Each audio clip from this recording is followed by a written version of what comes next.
Hello and welcome to Spokane County Spotlight. I'm Commissioner Al French, and my guest today is Mark Losh, CEO for the West Plains Chamber of Commerce. Mark, welcome to today's program, and would you mind giving our audience a little bit of introduction about who you are and how you got here? Very happy to. Thank you very much for the invitation. It's always wonderful to sit down and talk to the people of the area. I arrived in the area in late August and took a position with the West Plains Chamber of Commerce to help bring them out of COVID. With most chambers, it's a little bit of a challenge with so many shutdowns. I grew up in Deer Park, left in about 1981 to go to the Seattle I-5 corridor to make a living, and ended up in Montana in 2015 working for the Missoula Chamber, and then this opportunity came about and I left Montana and came to the West Plains. And you were just talking before the show about your family goes back 100 years in Deer Park. 1901 is when we first homesteaded on a Wild Rose Prairie, and in fact, the first settlers picnic was held on our property out there. So yeah, a lot of history. That's outstanding. So for our viewers who may not be familiar with the West Plains Chamber of Commerce, could you give us a little bit of an overview and describe the mission of the organization? Sure. The West Plains is part of West Spokane. Cheney, Medical Lake, Airway Heights, now Reardon, Davenport is a player, Spangle's a player. All of those people are that region of the West Plains, and it's the fastest growing light industrial area in the state of Washington, and we are seeing unbelievable growth. It's exciting, and I am honored to be in a position to help be involved in that. So with your first year at the Chamber under your belt now, can you tell us how things are shaping up for the Chamber, and what are some of the highlights for you? It's been an exciting time. When I first got here, I did 50 meetings in the first 20 days. I needed to go talk to everybody. What do the people of West Plains want? What do they expect from their chamber?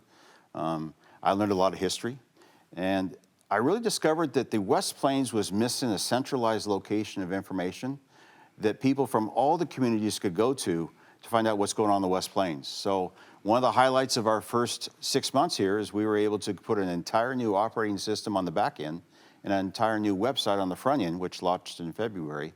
And now we feel like we're a real chamber that's growing with a great identity. Our focus is to connect, engage, and grow. If it doesn't do one of those things, we don't do it. And that means connect our communities, our people, our businesses, help them understand how to engage and give them the tools to do so, so then we will have growth from that. So how does the West Plains Chamber of Commerce then benefit residents in the West Plains and throughout Spokane County? Housing. That's a buzzword right now. There are so many businesses that are coming there, but it's hard to find housing for their employees. And as you know, with your development and your history, if you don't have living quarters, it's hard to get growth and development. So it's a battle, but we're slowly winning. There's things that are in the drawing boards. There's developments that are coming. Communities are being developed, and we're starting to grow, which is wonderful because people want to live in the West Plains that work in the West Plains. Yeah, you really want to spend time either at work or with your family. You don't want to necessarily spend time in your car. Exactly, 100%. I often say, there isn't a car made nice enough for me to want to spend the rest of my life in. Yes. But I know that you've been really busy this year with attending ribbon cuttings and for new businesses in the West Plains and stuff. So can you give us an overview of some of the new businesses moving into the community? I can, and I have a little cheat sheet here because I didn't want to miss anybody. And I will still miss to be, so please forgive me if I do. We're excited at Selkirk. You know about them. Pharmaceutical. North 40, largest store they built is out there. Some smaller businesses, Teriyaki Spice, Jersey Mike's, Mod Pizza, Goodwill. We just broke ground last week on their big facility of 60,000 square feet. Dr. C Dentistry has opened up. Fred's Appliance, the tip-up, which you know about that. King Beverage is going to be eventually breaking ground soon. Convergent Technology, King Farm Services, Team Logic, Gojo Patrol. I know it's a long list, isn't it? Isn't it exciting? It is exciting. Backyard Media, Two Fish Aquatics, Specialized Diesel, and I'm missing some because there's a good list of 50 that have joined us, and there are so many more that are right now joining. We've had anywhere from 8 to 10 new members a month for the past 4 months. We're rolling, and we're excited. Well, I know that with my activity with the county and with S3R3 and stuff, we are actively engaged in conversations with many more businesses that want to come to the West Plains, not only local that want to expand or locate additional offices, but national and international businesses that are now looking at Spokane as a great place to locate for a whole variety of reasons, many of which is what has brought us to this region and this community and stuff. So the West Plains recently received some good news from the state Community Economic Revitalization Board, or CURB, about some funding for broadband and economic development. Can you tell us a little bit more about that? I can tell you a little bit about what's going on in the communities. I know Patera is working with the city of Cheney to get fiber. They're also negotiating with Mayor Cooper out at Medical Lake right now. Albert Bell at Airway Heights, they're doing a study right now for broadband. It is the biggest single question asked. Can I find a place to live, and can I have broadband? Right. And for a business, can I actually download something? So it is something that every single company, you know, as with S3R3 trying to bring companies in, broadband is very important. So it's the first step. It's a great step. We're wonderful that it took place. Now we just got to keep moving forward and make it happen. Well, you're absolutely right with regard to broadband. Not only, you know, and COVID has really brought a lot of this to the forefront with regard to, you know, schools having to teach kids at home as opposed to in the classroom, businesses that are having their employees work remotely and stuff. So I do know that S3R3 and the Kalispels have formed a partnership where we're extending broadband to service the West Plains PDA boundary. And the county also received a $50,000 grant from CURB to help bring broadband to the south part of the county and the West Plains to marry with the what Airway Heights has gotten.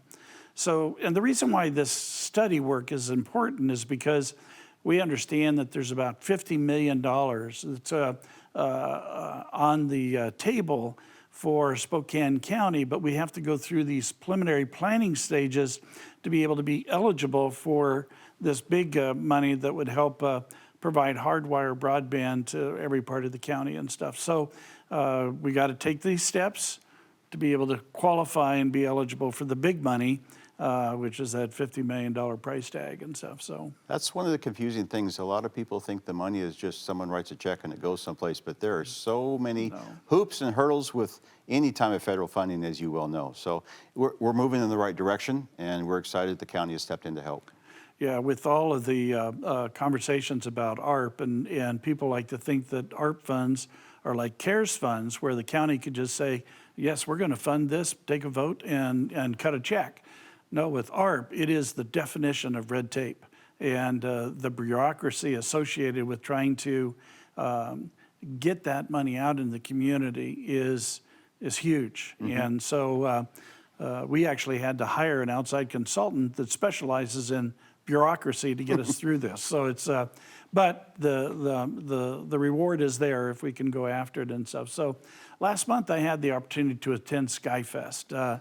This is an event that the whole community looks forward to, and unfortunately it had to been canceled for the last 2 years because of the pandemic. So what did it mean for the West Plains community and to have this event back at Fairchild? There's many layers to that question and many answers. First layer, to have that many people come out to the West Plains that had not been there for a long time, to see the growth, to see the change, to see the new businesses, to see the facelift that's going on was wonderful. Economic businesses, they got a boom, they got business. And there's people that are now going to come back to the West Plains after experience one saying, you know, this is really close and I like this, I like that, we're going to come back again. For the chamber, we were blessed. We were asked by the command group, could you help supply food to the DV, Distinguished Visitors Tent, for the event, which is where the pilots and work. And so I had one of my volunteers who went out to the businesses of the West Plains. 40 businesses donated food and or products to feed 1,100 people over 2 days, and all of it came from the West Plains. Yeah. And all of that came, a lot of it through our chamber membership, and we were excited as a chamber to spearhead that and support our local Air Force Base, which means so much to us. Yeah, despite the bad weather on Saturday, It was a little tough. Sunday was incredible. It was. And the crowd was huge and smiles all around, and it was a very memorable event for the West Plains and stuff. So Fairchild gets credit for doing a great job on something that hadn't been done for a long time. Yeah. I don't think there was one hiccup. It was a great day. So I've heard you use the term initiative-driven for describing the work of the West Plains Chamber. What does that mean to you?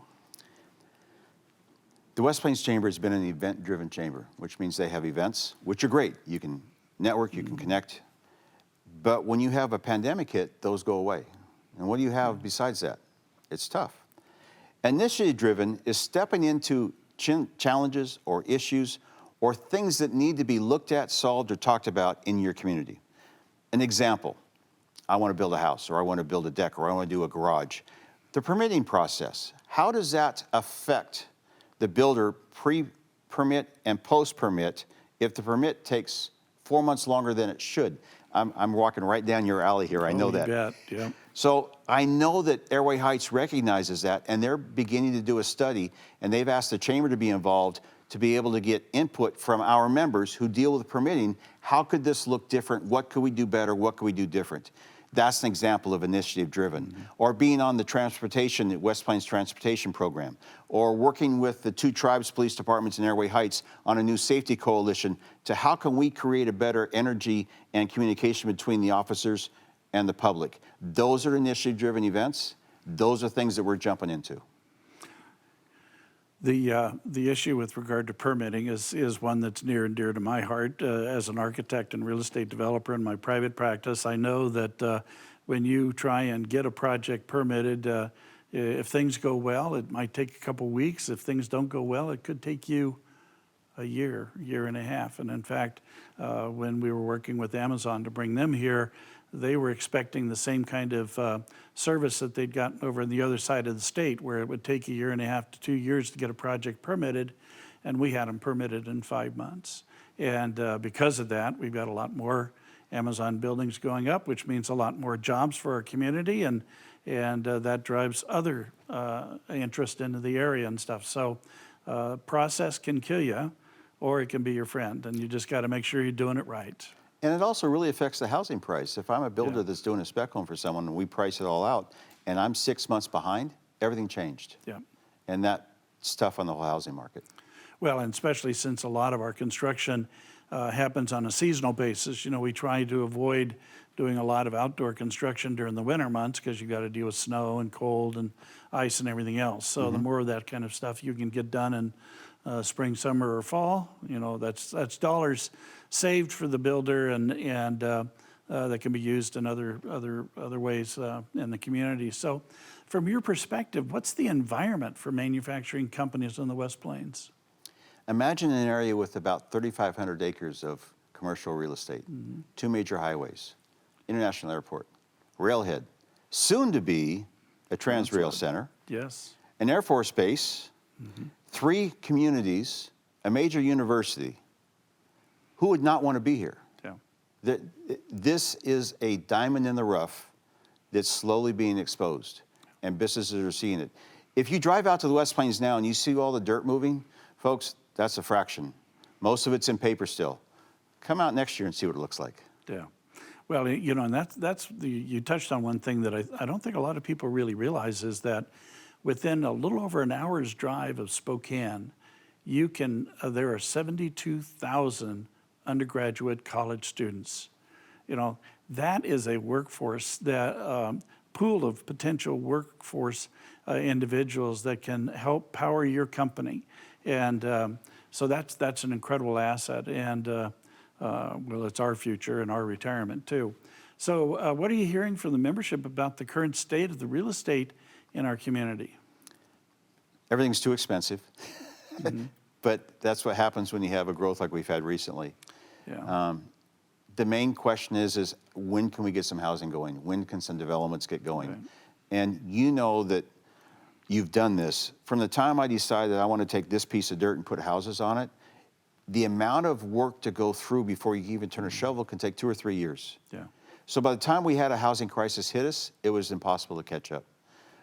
But we're getting there. Things are moving forward, but it's tough. There's no simple answer to the housing market. Well, and a lot of what we're experiencing, quite frankly, is the result of the Growth Management Act and the fact that they've restricted the amount of land available for residential development. I know that the county, when it adopted its comprehensive land use plan in 2013, had 4,000 acres more available for housing, and then we got sued by the Department of Commerce, and we took 4,000 acres out. So at 7 houses per acre, 4,000, that's 28,000 homes we could have had here in Spokane County had it not been for the Department of Commerce. So, a lot of our pain is self-inflicted, and so we do the best we can with what we have dealt to us. So how does the West Plains Chamber work with S3R3 to improve the lives of the West Plains residents? Closely. Yeah. I can't read off the list of things, but I know you could because I haven't been there that long. Yeah. But there is so much that's grown in the West Plains because of S3R3. It's a wonderful organization. I'm a little bit biased. Todd Coleman is my board chair also, Yeah. and is a very active board chair for the chamber, a great mentor. But the focus is because you're not looking just to recruit a business, you can help them get through permitting. You can help them get land. You can help them get construction. You're almost a concierge for the property area. You could even speak more to that if you wanted to. Well, for a long time, Spokane has struggled with not having a port district. Out of 39 counties in the state, 32 of them have port districts. There's only 7 of us that don't. And so the probability of getting a port district is challenging, and the S3R3 is the closest thing you're going to get to a port. The only difference between S3R3 and a port district is S3R3 doesn't have the ability to tax you. Mm-hmm. What a great concept. You got an economic development engine that relies on its own initiative, and it doesn't rely on your property taxes. So, but you're right. You said it earlier. It's the fastest growing light industrial area in the state of Washington, and it's only been in existence for 4 years. And you look at, I think there's over 6,000 jobs that have already been created or brought to this community. There's another 1,500 that'll hit this year, and we're working on thousands that will hit in 23 and 24. Mm-hmm. So the engine just keeps going, and the opportunities are boundless. Great time to be in the West Plains. It's a great time. So what are some of the broader challenges that the chamber's facing? How do you relate to the West Plains Chamber? Challenges that this chamber has and any chamber has is if you're trying to do things the way you did before COVID as a chamber, you're going to have challenges. Mm-hmm. You have to communicate differently. You have to present differently, and you have to have different focus. The old school chamber, come to an event, have a coffee, go to 2 or 3 annual events, does not exist anymore. Now it's, what are you doing for me on a daily basis to make my business better? Our goal and our focus is you join the West Plains Chamber, and you might come to 1 or 2 events a year, but that second year, all of the other things we've done, the initiative work, the information, the news, the sharing, the coaching, the training, gives you a reason to stay plugged in. We've developed a very close relationship with Action Coach. We're going to begin doing some very intense once-a-month training classes that are free to our businesses, member or not, in the West Plains, just like they do out in other areas and out in the valley. But we're bringing those things out to West Plains. That's initiative work. That's doing something to help the businesses. All the events, they're fun, the topping on the cake, but it's direct work with businesses that's most important.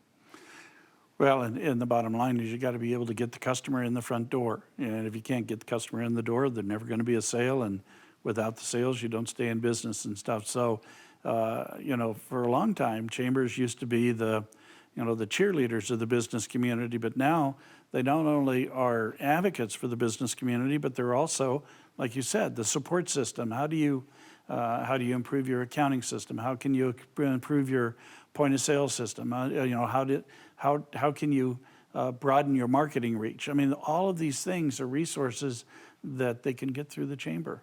Tools. You got to bring tools to the table. And you also, not only just businesses, but the community. Mm-hmm. Our goal is to be the voice of the community of the West Plains. The West Plains doesn't have a voice right now. We want to be that. And that's not only for the business, but the community. If the community is healthy, business is healthy. And vice versa. You need to have both. So we work hard to keep our individual the individual identity of our communities, Cheney, Medical Lake, Airway Heights, they're all different.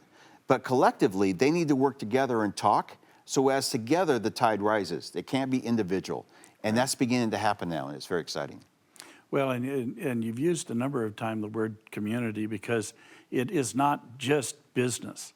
You have to have business as well as the residential because that's where your workforce is living.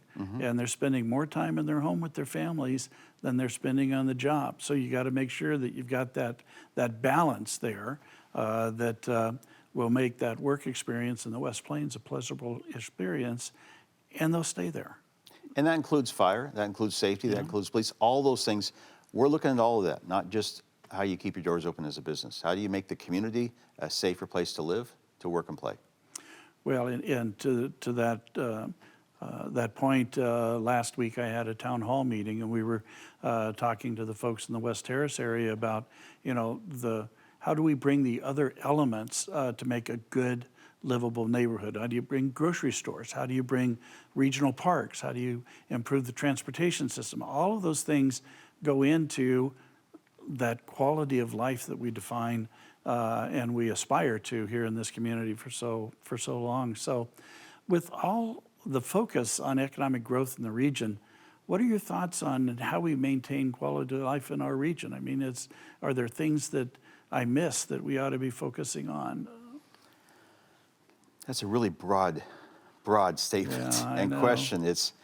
I think it's not only us listening to our members and the people, but the cities have to really listen to their people. They've got to get back into the streets and talk to their people to find out what it is they need. Here's a crazy little thing. The biggest business request that I hear is, why do we not have a dry cleaners in Airway Heights? I hear all the time. And then where's Costco and where's Trader Joe's? So those are the big talks about business. But then what are we doing for schools? Medical Lake is bursting at the seams. What are we doing for schools with all the growth? What are we doing for fire that has a 3-story ladder fire truck and a 7-story hotel?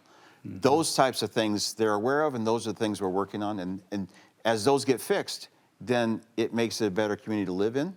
It's paying attention to it and having conversations. Explain the why. The citizens want to know the why something is or is not happening. And I think the cities and the communities and the chamber are trying to understand how to share that why and get that information out. Because if we understand the why, then we can mentally and emotionally invest in what we need to get done.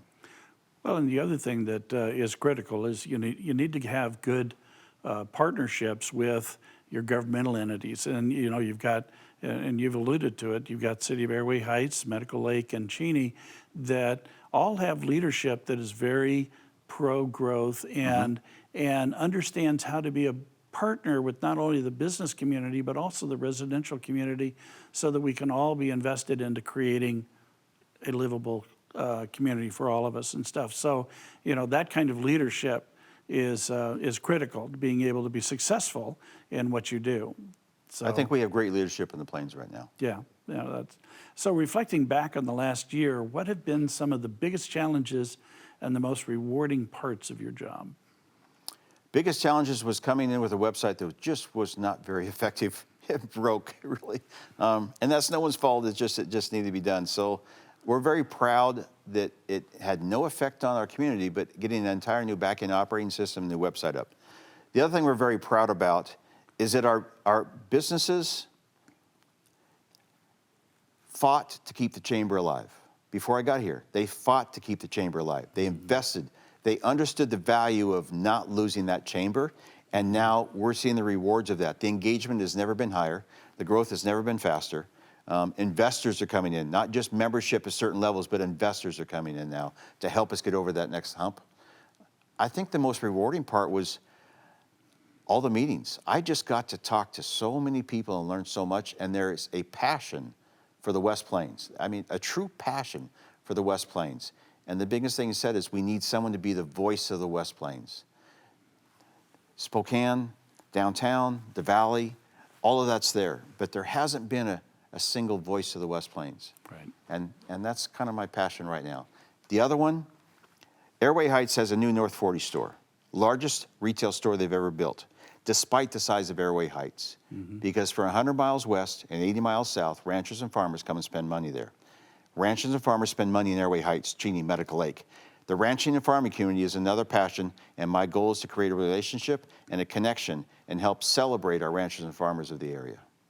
Well, and that's critical because one of those major industries in the West Plains is highline grain, and the largest grain operation in eastern Washington, and services not only Spokane County but counties all the way to as far as Moses Lake. So Yes. we are by our tradition an agriculturally based community and stuff. So, Mark, are there any other messages that you'd like to share with the audience as we get close to our closing?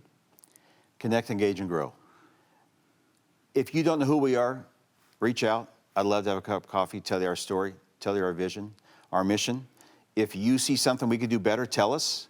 I am just a simple farm kid that's trying to do a big job here, and I can take all the help I can get.